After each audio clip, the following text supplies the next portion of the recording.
All right, so welcome back to Zombie SquadCAST, and this episode I have TAHJ VAUGHAN, and TAHJ VAUGHAN is a local filmmaker, AV guy, AV crew hand, and writer, director, producer, graduate of Full Sail, I guess, with filmmaking and TV production. Is that correct? Right. Yeah, so TAHJ is a filmmaker, independent freelance filmmaker in the DMV area, DC area. So TAHJ, without further ado, introduce yourself. Tell us a little bit about who you are, what you do, and what's been going on. Hey, I'm basically just, as of right now, indie guy out here, and basically anywhere I can get to that's not too far. So, I mean, I've worked in DC, I've worked right down the road, I've worked in Baltimore one time for videos. So, yeah, it's just whatever I can get my hands on, you know, a lot of which have been with other alumni that are in the area. I know like all of my roommates were from the same town as me. So, and I went to high school with about half of them. So yeah, we hook up from time to time for just about all the projects I've done so far. Okay. So yeah, it's been good. So a lot of indie work, a lot of passion projects and independent projects, I guess. Yeah. Yeah. So how, I guess, you know, as we all know, we're all quarantined. How have you professionally, how have you been impacted and things of that nature professionally right now? Well, it was kind of hard for me to get work in general before this, and now it's basically been put on hold for even longer, like the few things that I could get a hold of. So it's really been, I guess I could say it's more the same, but not in good and bad ways, since I know I've been writing always. But for any paid work, it's definitely slowed things down, especially around here. Yeah, no, I understand. I mean, I myself, full-time freelance, film, TV, audio, video. Yeah, like you mentioned before, the live events, the conferences or what have you at a certain hotel or convention center, you know, putting up speakers or screens or projectors or lights, you know, all these different things, and yeah, and everything's kind of just turned into Zoom events, basically just live streaming or recording Zoom events, and yeah, I get it. You mentioned roommates. How would you say personally you've been affected, you know, with the shut-in?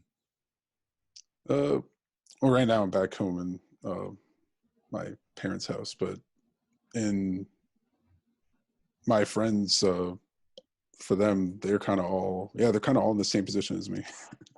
I mean, the guy I work with and the guy I roomed in with was he's kind of, I think he gets work with local artists. So basically, like, you know, for the most part, most of the work I've done is hip hop videos, and that's all of them were from local artists that he has contacted at least once before, including some projects in the works now that are coming up. So he's still able to get out. I don't know about now if he's still able to get out as much, but he's been kind of just editing, doing what he can. So, and for the most part, everyone else is sort of remote-ish work anyway. But yeah, so basically, you know, putting on some finishing touches in post-production, whatever projects might have gotten shot, and is, you know, wrapping them up, I guess, post-production wise, right? And you said you're back home. Where's back home?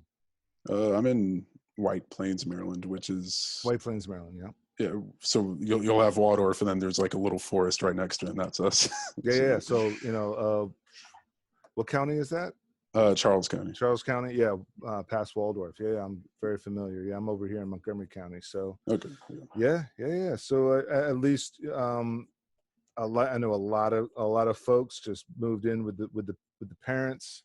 Myself and the wife. You know, we recently had a kid, so we're just shut in here in the house, and a lot of time, and that's it. Yeah, just you know, hands on, you know, with the family and all that thing. So are the parents doing good? I guess are they putting you to work around the house or anything like that? Yeah, I try to keep a good schedule with anything I can do. We recently started I guess it's a garden. Basically, it's a little bunch of mini greenhouses that we got. And like 2 days ago, we planted all of the seeds, and we had what we did, my sister thought of this, was you can take vegetables and stuff that you get from the store, and since if they're whole and not like cut up, you can take like part of them and dip it in water, revive it basically. Mm-hmm. You can still plant that plant and make new ones from it. Very cool. It's something we just started trying out there, and it looks really good actually. I'm hopeful for it. So it's one thing we're doing just for preparation, because food is getting a little hard to come by. So yeah, so that's definitely something a lot of people have been doing is buying their time with gardens, housework, but definitely gardens. I mean, that's not a bad idea considering resources are running low with grocery stores and food. Yeah, not a bad idea. Not a bad idea. So any projects, anything that you've got either editing or any scripts writing, and do you have anything in the works in that regards? I basically have I use Microsoft OneNote for everything right now. That isn't an actual like script. Sure. So I got this big notebook full of tons of things that I'll come back to. Either I'll focus on one for like a week, and then maybe within that week I might touch up 2 other things. So I'm constantly turning the gears on stuff. Right now I'm trying to nail down an outline, probably be finished today with, and get a script going for a horror short this Halloween, hopefully, if things open up. But that's the number one thing I'm working on now. Yeah. Myself and a number of other colleagues, a number of previous guests, we're just on the laptop or on the edit suite or on the typewriter. If someone's still using a typewriter, pen and paper, pencil and paper. Yeah. Just while during the shut-in, this is the opportune time to put a gift wrap on some old script ideas, some half-written scripts, so this is like that perfect time right now to really make use of the time we have. There's a lot of people that are still working. I'm still I got lucky enough to jump on a couple of rosters, freelance rosters, and taking Zoom and kind of like rehashing it into another streaming software, and doing these different streaming gigs that I did before live on site, and now we're working with the same clients through Zoom. But nice. In what time I'm not working, because those are still few and far between. It's not 5 to 6 days a week anymore. So there's a number of projects that I got that is editing and starting to finish up editing different projects, and then it's starting to look at some of the unfinished scripts and get those finished up so that those can get shot and then edited and then so on and so forth. And this is definitely that time to really not waste, because there's times, there's downtime that before we were able to choose, and it's like, okay, this is that downtime that we're going to take advantage of and not do anything. This is vacation time, this is family time. But if we're in a position where we're forced to take downtime and for safety reasons, so let's take a look at that as an opportunity. Okay, I'm forced to not leave the house, or I'm forced to not really get away from the house too far. So this is the opportune time to take advantage and really be productive, and squeeze every drop out of it. And if there's scripts to be written, passion projects to be edited, photos to be taken or photoshopped, or whatever the case may be, paintings, pottery, knitting, all these different little things that people have always wanted to delve into but didn't have the time. This is it. And I think we've been seeing a lot of that on social media. A lot of people just really switching gears here on Twitter. The writing community on Twitter has been going, and I was in a Zoom call with I think ISA, and they were just having like a panel with two writers I knew from Twitter for a long time, And yeah, it was kind of just this whole thing on helping each other stay active in the mind at all times. And something that one of them really said was like, and I kind of tweeted myself too, it was like, when you have inspiration during this time, it's definitely like you need to take the time to grab it and expand it as much as you can, because you're just going to be sitting here, you know. It's not like, unless you're working from home, of course, and your time has been preoccupied. But when it's this, yeah, you're right, this is the time where it's like, if you've been stuck before, it's gonna, you have time to come out of this with a banger or two, you know. It's so any inspiration you get, swim in that for as long as you can and try to flesh it out, because it'll take up your time in a good way. Oh yeah, absolutely. As far as like inspiration or you know, kind of trying to keep your head out of the weeds, what have you been binge watching? Movies, you know, series, maybe books you've been reading on? What have you been doing to kind of keep the creative juices flowing, or just simply keep your mind off of the whole pandemic? I've been gaming all my life, so I game like all the time. It's like basically my whole home life is like writing. It's some of that, writing again. Maybe I'll watch a movie, then writing again, then back to that. So it's mostly gaming? Yeah.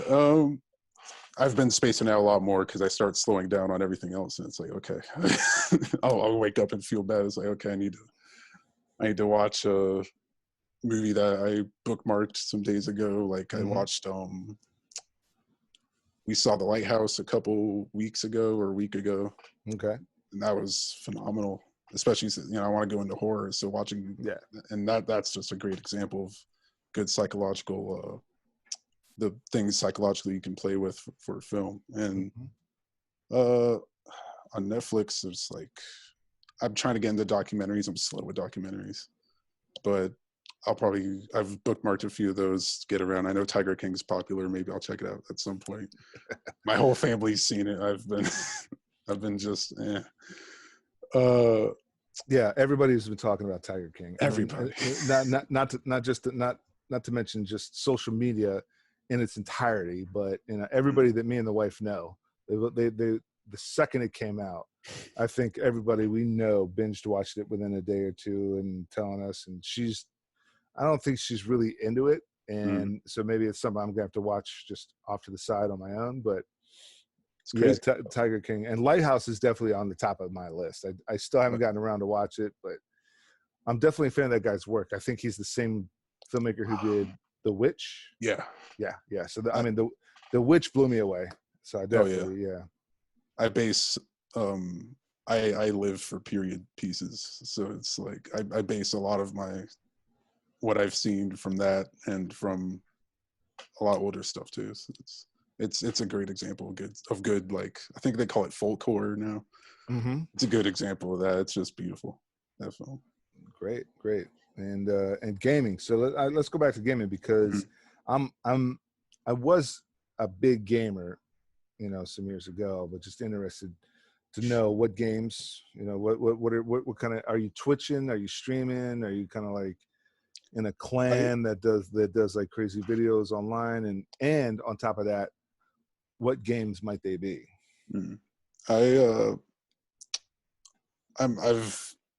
tried Twitch for a while, for about a year ago, because me and a old editor pal of mine, we're still planning on opening up a YouTube channel for basically everything we like. So that's film and gaming, and just doing content all around those two things. Yeah.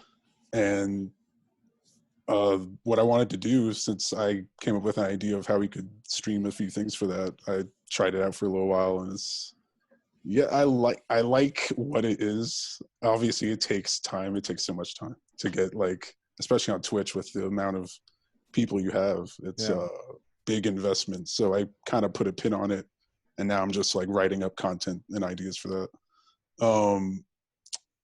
But I watch a lot of Twitch. Yeah. I watch,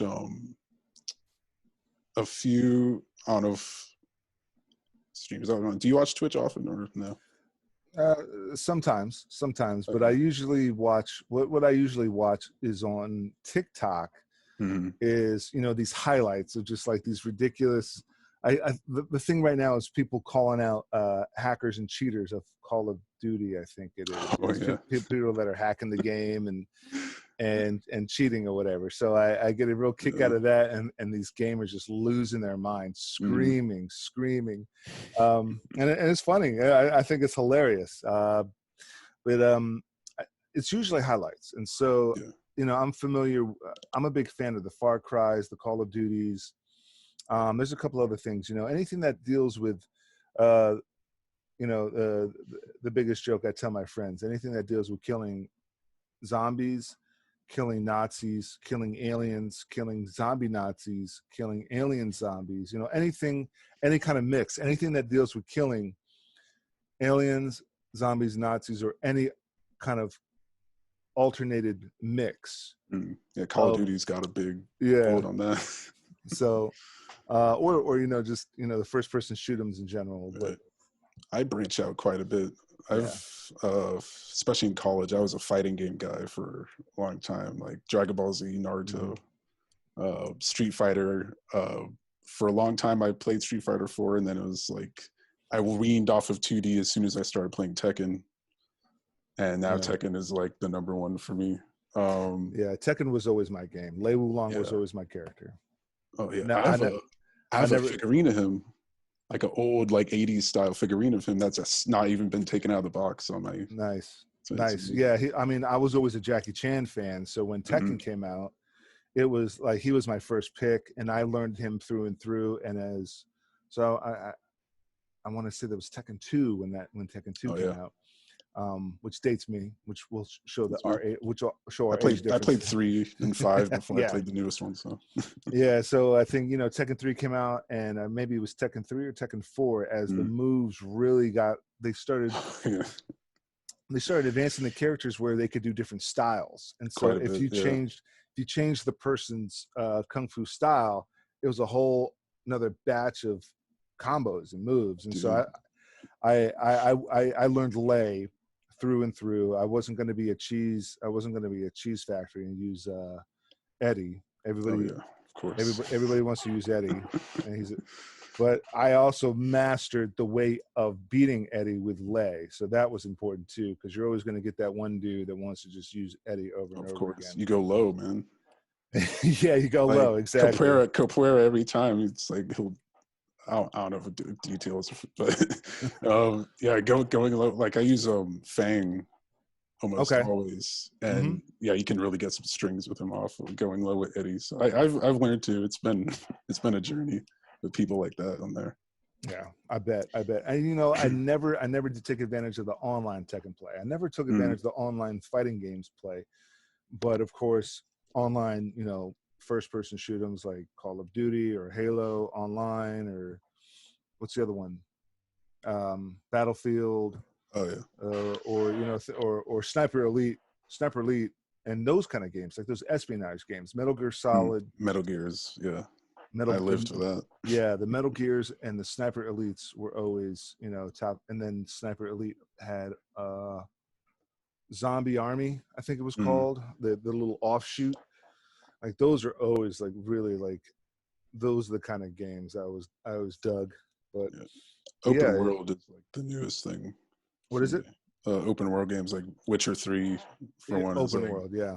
I'll always I mean especially for me because I write all fiction, so it's not, and most of it's like fantastical in some shape, way, or form. Hmm. So it's stuff like that, like open world games where it's really like Elder Scrolls, for instance, where they build so much background and backstory and just real teeming worlds like that. I get into those types of games like crazy. It's because it's all fuel for later when I'm writing and all kinds of other things.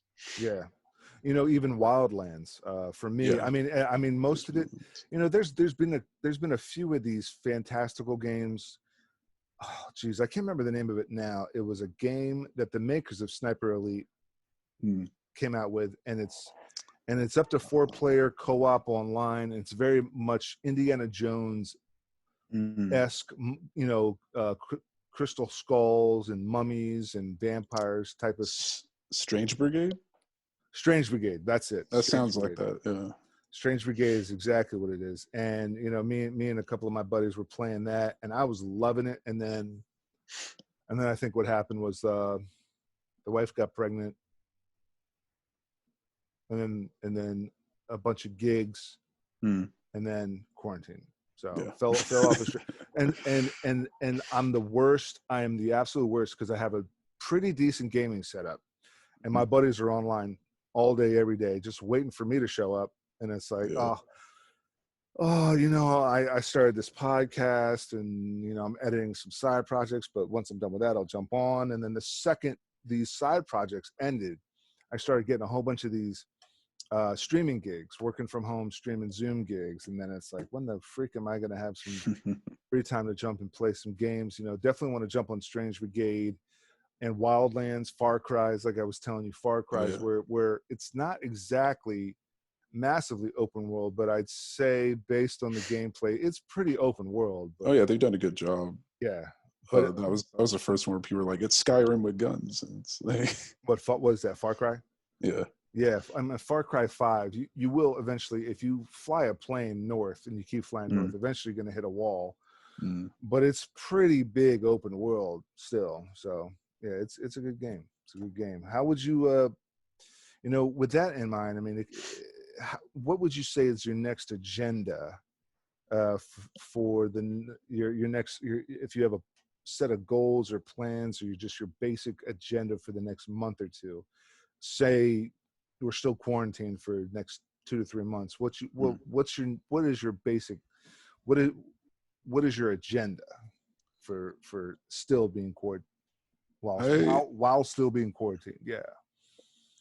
Well, I definitely want to get, since I want to start filming if I can in August. I'm trying to get the script finished up for a Halloween short that I want to do, and trying to do that before May is done, and to produce it throughout the summer, hopefully get some casting, maybe some Zoom casting, you know, meetings done, stuff like that.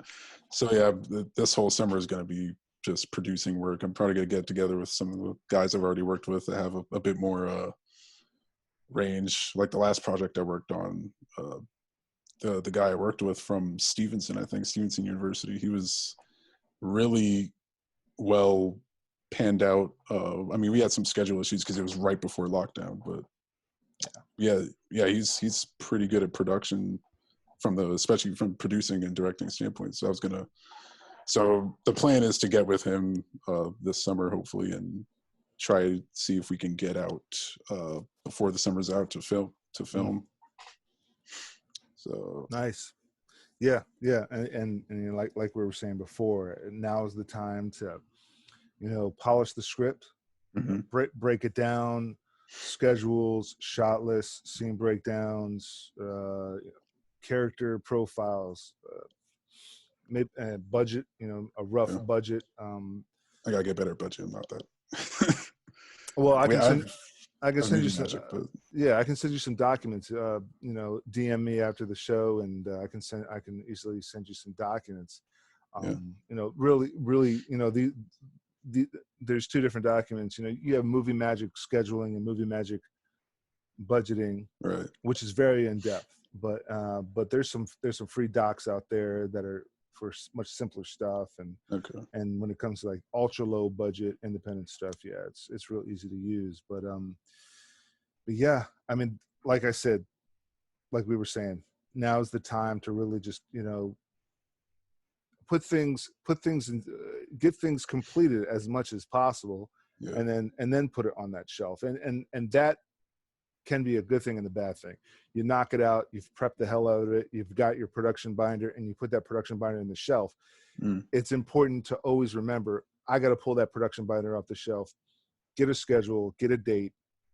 You know, if there's no investors, it's okay, we figure out how to do it like ultra independently, but pull the trigger on it one way or another. It can't sit on that shelf because, you know, I myself have been guilty of that for years. I was deployed. I'm in the DC National Guard. part time. And but we did deploy to Kuwait from 2014 to 2015, and all my downtime, just like it was here during this quarantine, we were there on base, and we had so much downtime that I was just killing civilian work, production, short film schedules and polishing scripts. And when I got back, I actually started delving into acting. And then I was like, hey, I got this script, is there a way to pull it off for like, $5 instead of 5,000 or 50,000? Is there a way to pull it off with $500?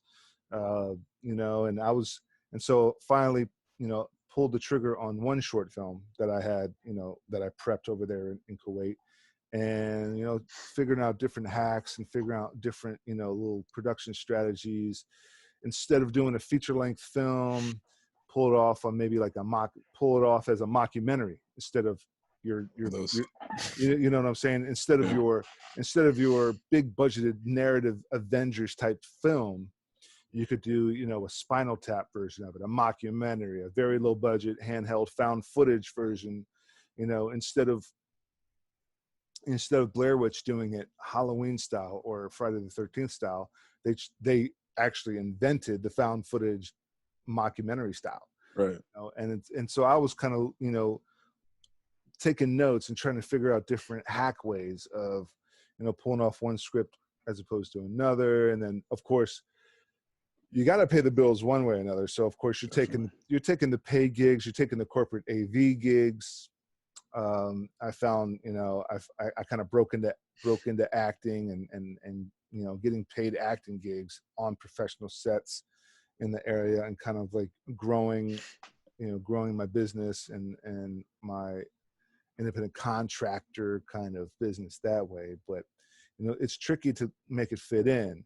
And so now being back here on this downtime, this downtime is way more valuable than people give it credit for it. This is, this is like the most opportune moment to where if people are getting fun employment, that's what a lot of people are calling this now, fun employment. If you're getting that 150, you're getting that 450 or that 600 a week fun employment check, then really you should be taking that and making yourself a professional screenwriter or professional photographer in your downtime. You see what I'm saying? And utilize that. I have a lot of friends bringing back up I have a friend in Arizona. She just started photography again after a while. She had downtime for a little while, but yeah, she's started up again, and she does really good portraits. So yeah, that's that. And for me, I've been trying to see if I can get on Fiverr or something and like say, yeah, I'll write this. If you send me a prose, I'll give it some narrative strength and send it back to you. And $5, just anything like that. It's like, it's good to do. For a while, I think I was on Fiverr, digitizing VHS tapes, and I got 0 gigs. But I had done a bunch of VHS tapes for my parents and for some friends, and I digitized it, and I do a little color correction or whatever. And so I try to put that out there as an opportunity to make a few extra bucks. But especially right now, I do not want to be receiving a bunch of weird packages from strangers. Before, like a year ago, send me your VHS tapes, I'll digitize them, charge just so much money for each hour or hour of digitization, or so much money for each tape, or whatever the case may be. But I don't want to be receiving any packages from just Joe Schmo. Even Joe Schmo down the street. Oh yeah, here's my tapes. No, not right now. I'll wait a year and then maybe try to run it through a fumigator and get it. Yeah, right. Exactly. But I mean, it's I think even before this, we were, today's technology, we've really been experimenting on what we can pull off as far as, working remotely. I mean, like you were saying, somebody could take a bunch of photos, but they might not know how to doctor the photos or Photoshop. Right. And you could. So, hey, photographer, dump all these on the Google Drive, share them with me. I download them. I touch them up, do a bunch of lens flares or color corrects or, you know, little artsy other kind of filters stuff to it and doctor it up and touch it up and send it back. And then maybe I can get a few bucks here and there. But now that's the only way people are making a buck nowadays. Yeah.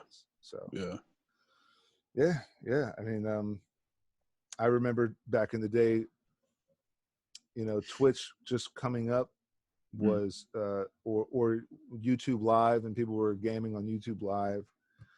And it's like, who watches this stuff? And a lot of people were. Now a lot of people are doing it themselves because, well, especially because now I even told you on TikTok, I watch a channel on TikTok of these highlights of these gamers losing their mind, or these gamers like just doing like the dumbest stuff, like finding ways of like sneaking these kills or whatever. And it's really hilarious and stuff like that. But it's a highlight of the Twitch onto a whole nother platform that you're seeing like these highlights or whatever.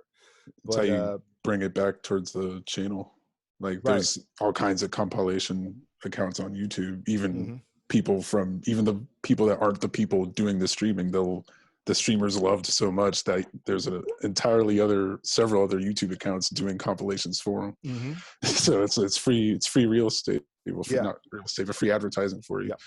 So it's just, it's crazy, especially, and it's daunting to look at, especially when you're trying to get into it yourself, because it's like, how do you set that up? And it's like, it's a combination of so many things. It's just, I guess for in my case, it's just like, you just gotta start and see where it goes. I mean, you can strategize, which I've been doing for like 2 years now, you know, but you know, you have to actually put it into practice and see what happens, because that's how those things get started. Yeah, and you raise a good point.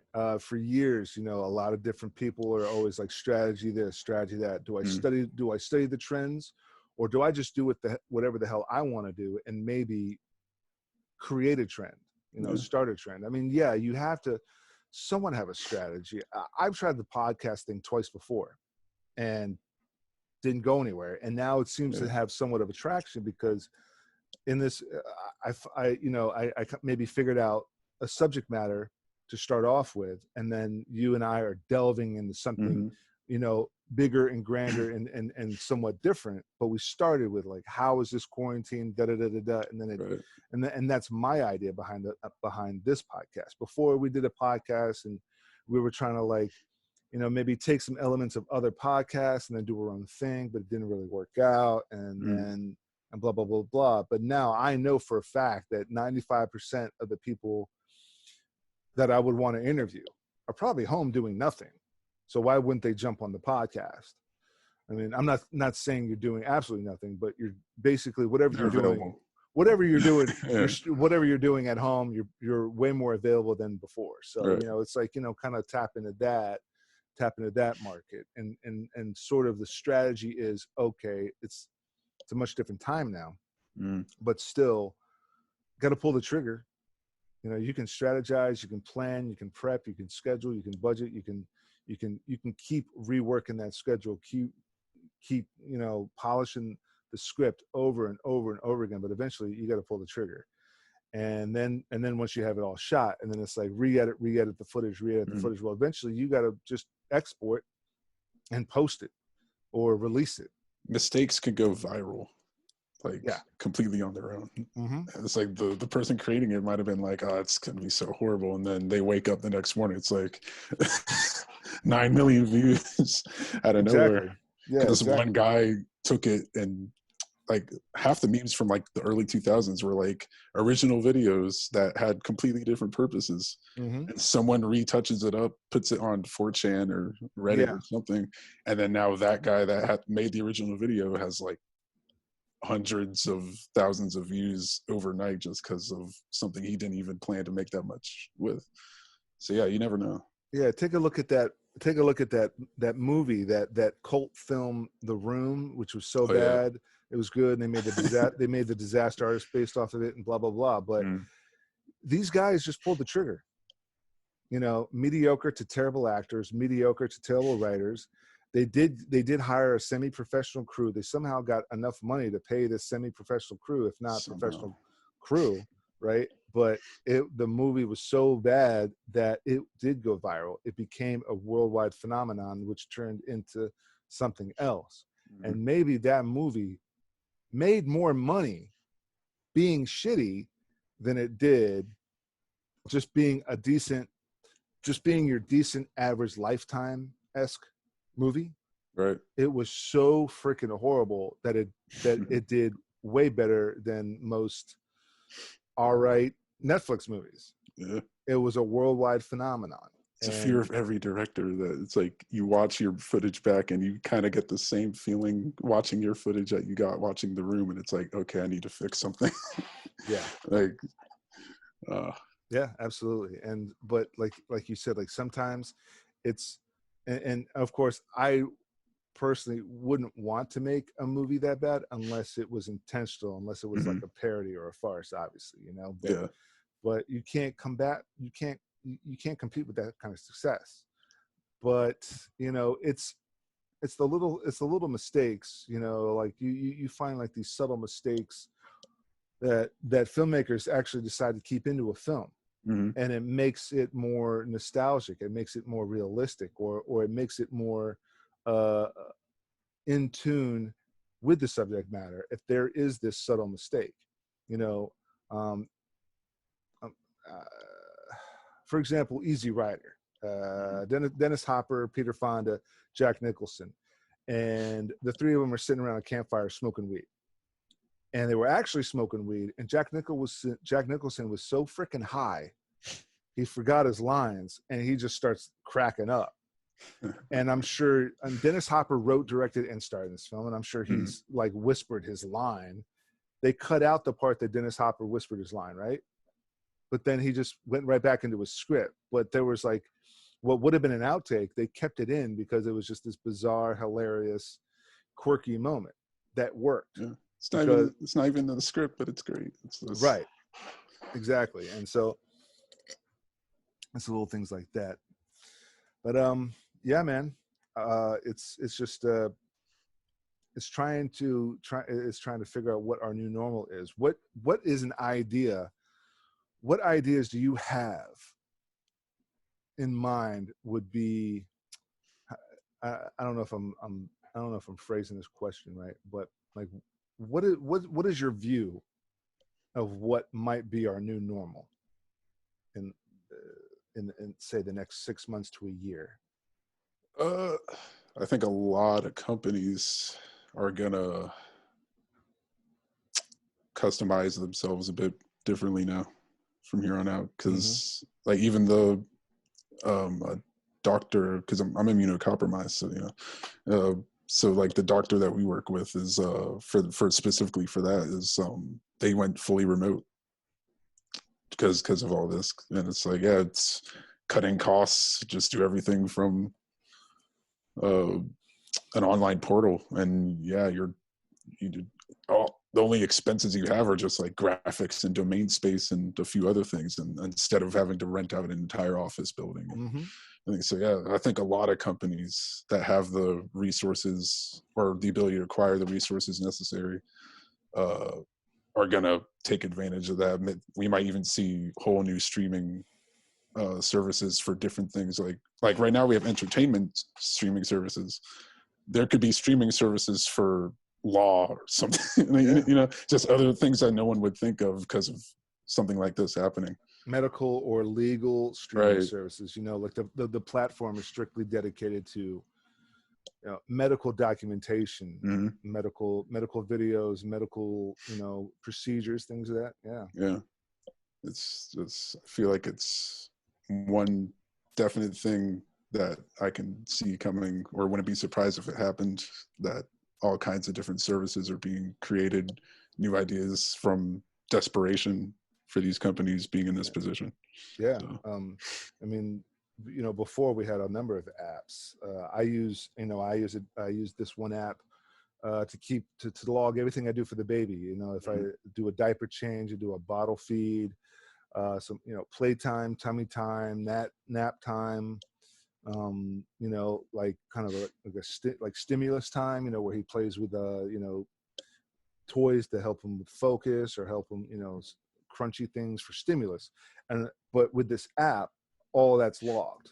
You know, diaper here, it was just a wet, or diaper here, it was a dirty diaper, or, you know, 4 ounces during the day, but 5 ounces at night, you know, bottle feeds, you know, things of that nature. And it's all down to the ounce and every little time. And you add this. And so there's an app for having a baby. There's an app for stocks. There's an app for this. Yeah. And so the whole app thing is really going to grow to where everything's got to be remote, like way more remote now. Yeah. You know, tons of music people on Instagram and on Twitch now, doing live concerts digitally, even though there was a whole pocket on Twitch for online DJs all over the world that were just always doing that already before all this. And now other musicians, of course, nothing's going to beat a live concert when you're right there, especially a metalhead like me, you know. You're in the pit and it's just all the energy and everything. Yeah. Nothing's going to beat that. But for a lot of, I guess, I don't know what music, I like to call it energy types, because different music gives you different feeling. Sure. For certain genres, it can work definitely, especially for EDM and stuff like that. The chat's moving 100 miles a second because they're doing the notes to the music. It's just, yeah, it's great.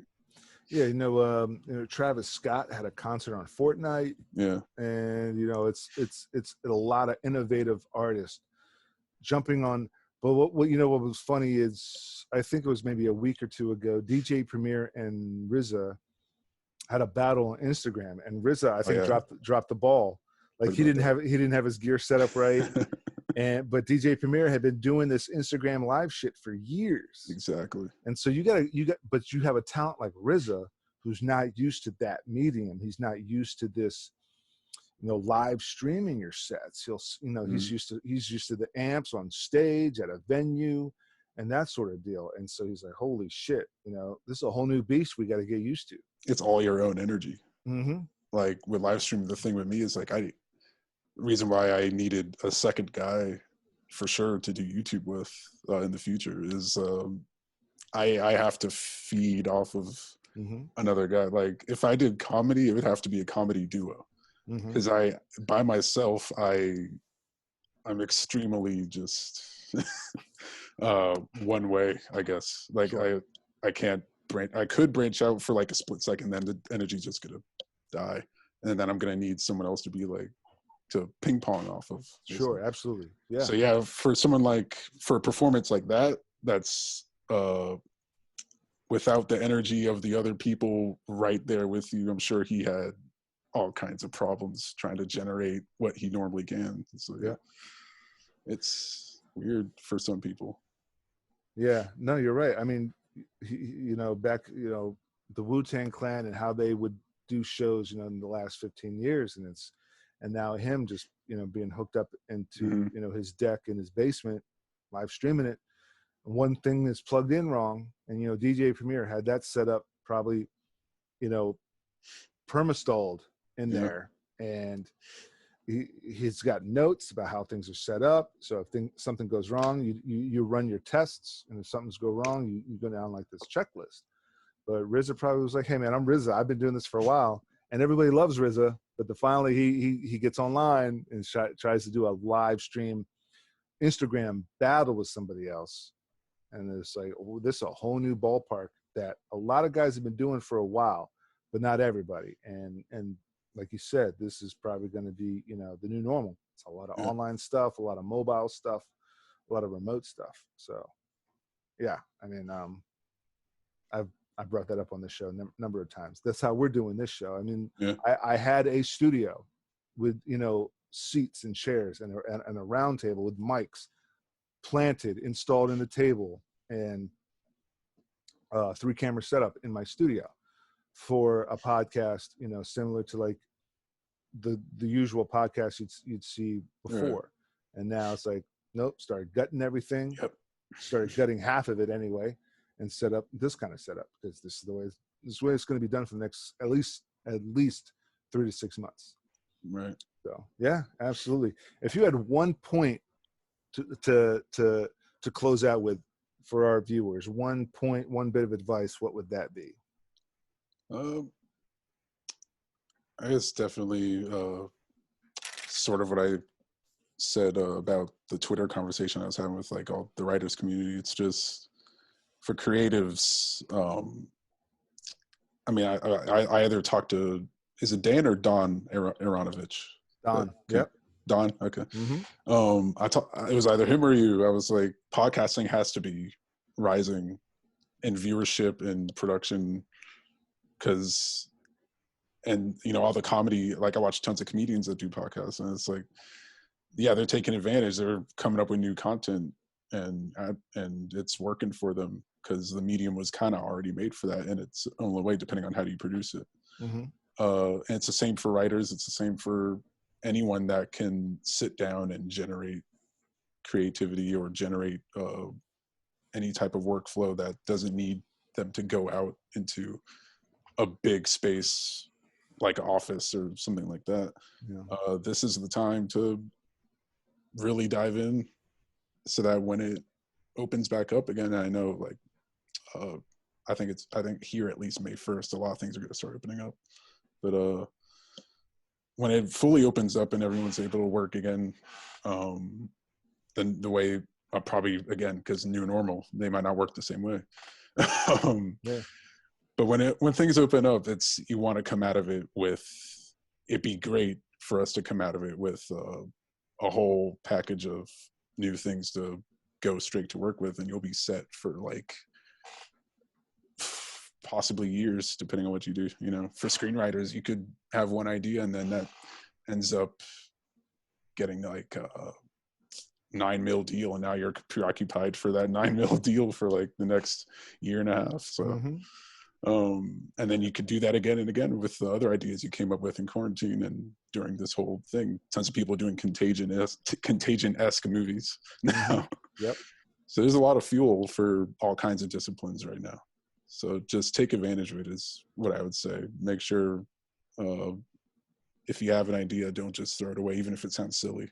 You know, there's a way it can be engineered somehow. Ideas of mine come back like a week in advance. I'll write an idea down in OneNote, come back a week, I'll take a shower, mid-shower, I'm like, oh, I can add that. No, I'll come back, now I'm writing it, and that's a whole new idea. You know, I've merged 3 short films into a single film idea before. So it's just never throw an idea away during this time and just work on it, even if it's doesn't have to be creative. If it's anything, you know, just keep it alive up here, the creativity and everything. Absolutely. Yeah, great point. I appreciate that. Well, Taj, don't worry, when the floodgates open, I know it was a struggle to like start off and start getting gigs and start getting your name on different rosters. But Definitely. yeah, I went through that struggle too, to like get on different rosters and find you know the best rosters. Offline, maybe I'll send you some contact information, you know, some different people to reach out to get gigs. But yeah, I mean,